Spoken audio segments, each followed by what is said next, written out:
Salutations everybody, it is Matty here today. I hope all of you are doing absolutely fantastic. Now, ladies and gentlemen, we usually don't post on the weekend. Matty, what are you doing here? Well, as you can already see on screen, we're getting ready to talk about BioWare. This coming week is going to be all about Starfield. It's going to be a flurry of coverage, as I'm sure you've already expected from me, but I want to take time to address the other companies we talk a lot about here on the channel, in particular, BioWare being one I've covered since the very starting days of Mr. Matty, and they've just hit a pretty big speed bump that I want to offer some thoughts on. But first, I have a quick ad read for you. The following video is brought to you by Status Audio. We got a new pair of headphones in the building. Ladies and gentlemen, allow me to introduce to you Status's Between 3A and C. These little buds here are fantastic with active noise canceling, as well as a long battery life, up to 8 hours of continuous audio playback with ANC on and up to 12 hours with ANC off. Also, they have the Status Core ANC, which are also my preferred go-to. So ladies and gentlemen, if this stuff interests you, it's a great set of headphones, great picks, great look.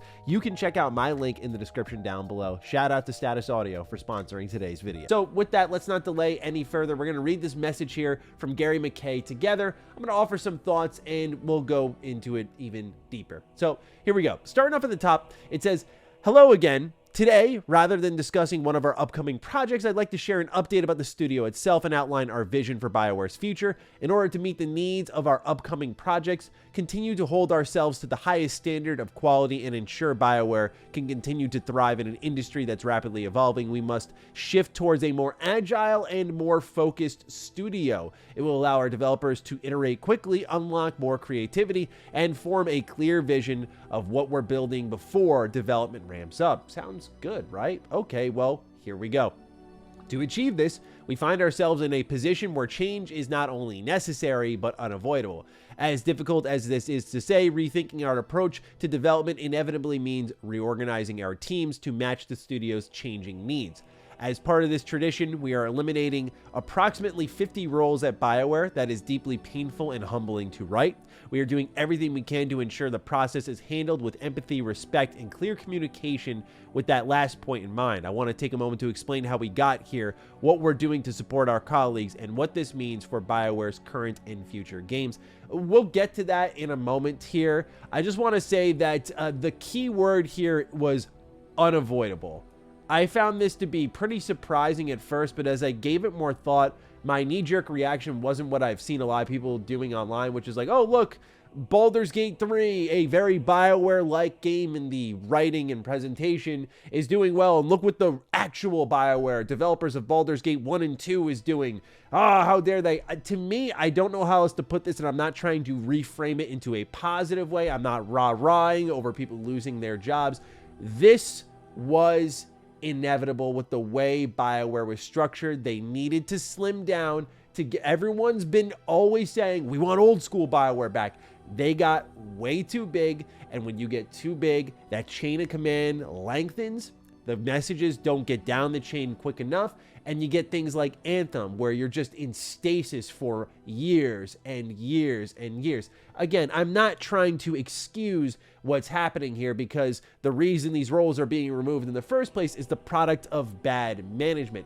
But hopefully this is the start of cleaning up and then stabilizing, right? If you are going to start to work on things like Dragon Age 4, the next Mass Effect, that needs to be a stable development environment with a clear chain of command that isn't a mile long, that allows changes to be made in a proper way. I'm frustrated just like many people. I don't think layoffs are great to see ever, and I hope anyone affected by this lands on their feet. But I just have to call out the take that people are trying to immediately size up BioWare and Larian right away. It's not to defend BioWare. It's really just to take an honest look at the situation here, which are people are losing their jobs, yes, but this is because BioWare has been avoiding this for an extremely long period of time.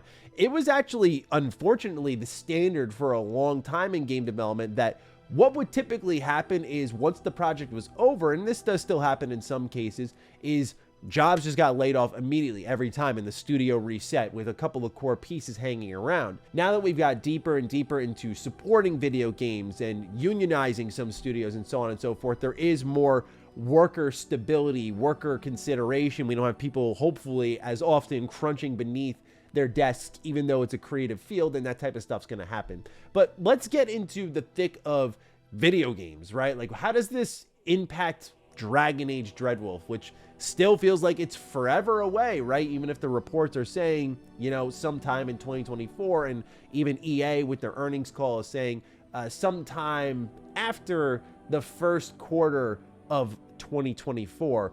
What is happening with Dragon Age Dreadwolf? Well, here's our latest update. After much consideration and careful planning, we have built a long-term vision that will preserve the health of the studio and better enable us to do what we do best: create exceptional, story-driven, single-player experiences filled with vast worlds and rich characters. The vision balances the current needs of the studio, namely ensuring Dragon Age Dreadwolf is an outstanding game with its future, including the success of the next Mass Effect.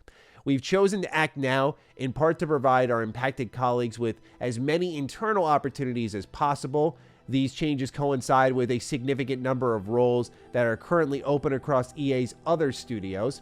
Impacted employees will be provided with professional resources and assistance as they apply for these positions. While it's unlikely that everyone will find a new role within the company, we are committing to supporting our staff as they navigate this change. Our sincere hope is that they can continue their exemplary work at studios who stand to benefit immensely from their talents. Okay, so major thing that stands out here, number one, the timing. This was clearly something that was planned because they're trying to coincide it with other openings across EA and their studios, and there were other layoffs across EA separate from this, so there are positions opening and closing all over the place, unfortunately.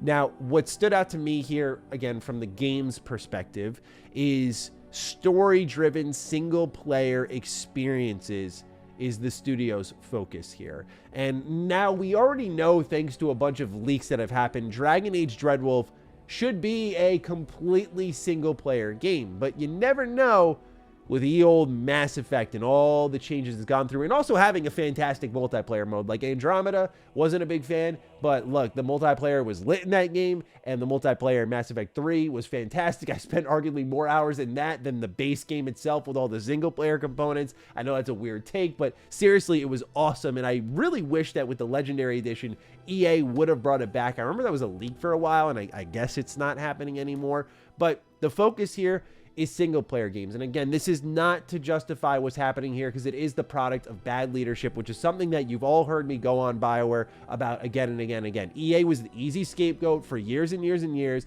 but when BioWare was spending upwards of 7, 8, 9 years in development of a single project, that is a leadership problem. That's when the team's getting too big, and you see things like 343. It got way too big. It had way too many contract workers. You start to see factions form within the studio, different visions for different parts of the game. We've seen that with Dragon Age Dreadwolf, the ebbs and flows of visions from live service to heist focus to single player game, and we really have no idea what Dragon Age Dreadwolf is going to be. But point being, this was unfortunately inevitable. However, to see them now pivoting to like, we're going to be a single player studio, first off, great to know that EA is going to be, you know, supporting this like they've been doing with a lot of games. Like, I wasn't crazy about Immortals of Avium, which just came out from EA in their Originals program, but I like that they're making a lot of different single player games. So hopefully BioWare is a key piece moving forward, and this is them committing to the BioWare that we know and love. Now, continuing on, they talk a bit about the immediate impact. If you're wondering how all of this will impact development of Dragon Age Dreadwolf, let me be clear that our dedication to the game has never wavered. Our commitment remains steadfast, and we are all working to ensure that this game is worthy of the Dragon Age name. We are confident that we'll have the time needed to ensure Dreadwolf reaches its full potential. I can also tell you that every member of our team, even those departing BioWare, deserved credit for crafting a spectacular experience. These are our colleagues and friends, and we would not be here without them. I am so proud of all the work our team has done.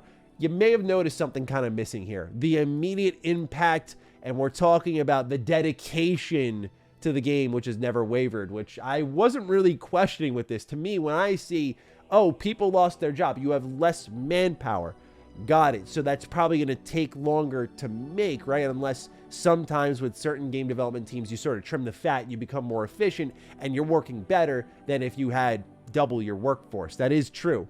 So I don't want to read too deep into it, but they're saying we are confident we'll have the time needed to ensure Dreadwolf reaches its full potential. They don't mention anything about a delay here, but I feel like this would have been a good time to mention that. And with the transparency from BioWare growing and growing, I feel like if there was a delay, they would have said something. But at the same time, the skeptic in me says, how much heat do you want to bring on yourself if you really haven't announced any sort of thing outside of like, hey, we're in alpha now, we get to see the whole game from start to finish?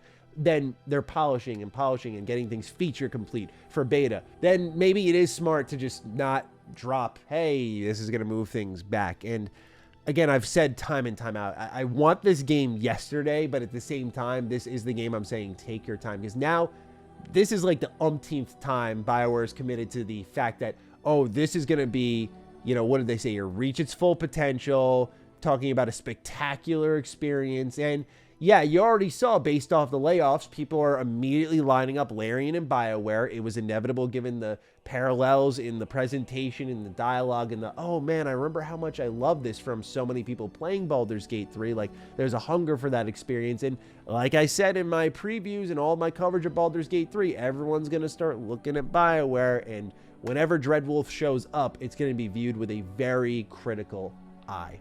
Now, continuing on here as we wrap up what's coming next. While this is an extremely difficult day for everyone at BioWare, we are making changes now to build a brighter future. We're excited for all of you to see what we've been building with Dreadwolf. A core veteran team led by Mike Gamble continues their pre-production work on the next Mass Effect. Our commitment to quality continues to be our North Star. As cliche as this sounds, there truly is never a good time to enact changes like this, but we trust that we have the right leaders and team in place with vision, passion, and proven track records to deliver world-class Dragon Age and Mass Effect experiences that our fans will love. For now, I want to thank everyone at BioWare, past and present, for making the studio what it is. I also want to thank our community for your continued support. We are eager to reveal more about Dreadwolf, and we look forward to discovering what else the future holds. Gary McKay, General Manager at BioWare. What I'll say here is, between this, and then you can actually see right down here, the future is bright for Star Wars The Old Republic as they switch developers.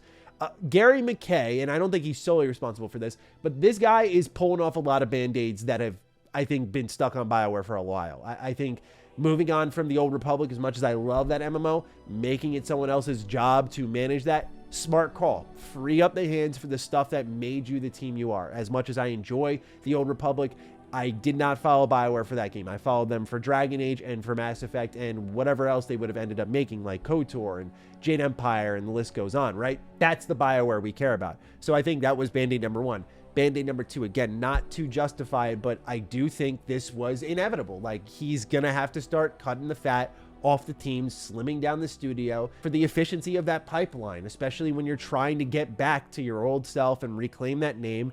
Again, I've reported it time in, time out. I know the ambition within BioWare is there. Like, I know wanting and making a good game are two different things, but the desire is there to make something special. We'll see if they actually nail it. But to me, looking at this, I'm like, I'm just seeing a lot of moves that I'm not cheering for, but can be healthy long-term, like they're saying. It could also go south. Dragon Age Dreadwolf could fail spectacularly. You could have just lost 50 very talented people that you may have very much needed despite all of that.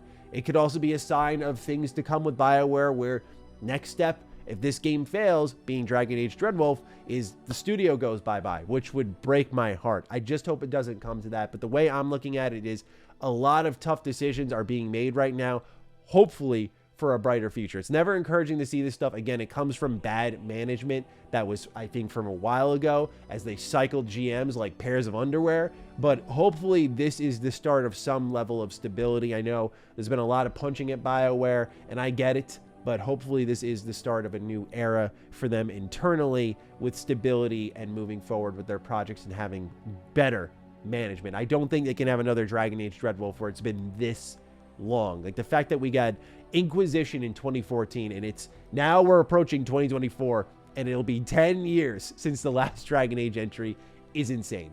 But nonetheless, ladies and gentlemen, just want to share some thoughts on this again as we get into a lot of Starfield coverage. So I leave this in your hands. Let me know what you're thinking about all this in the comments down below. Take excellent care of yourselves, and I will see you in the next video. Be sure to follow me on Twitter, follow me on Instagram. Those links are in the description down below. And a big thank you to all the patrons, all the members who continue to support the heck out of the content here. Stay sexy, stay active. I love you all.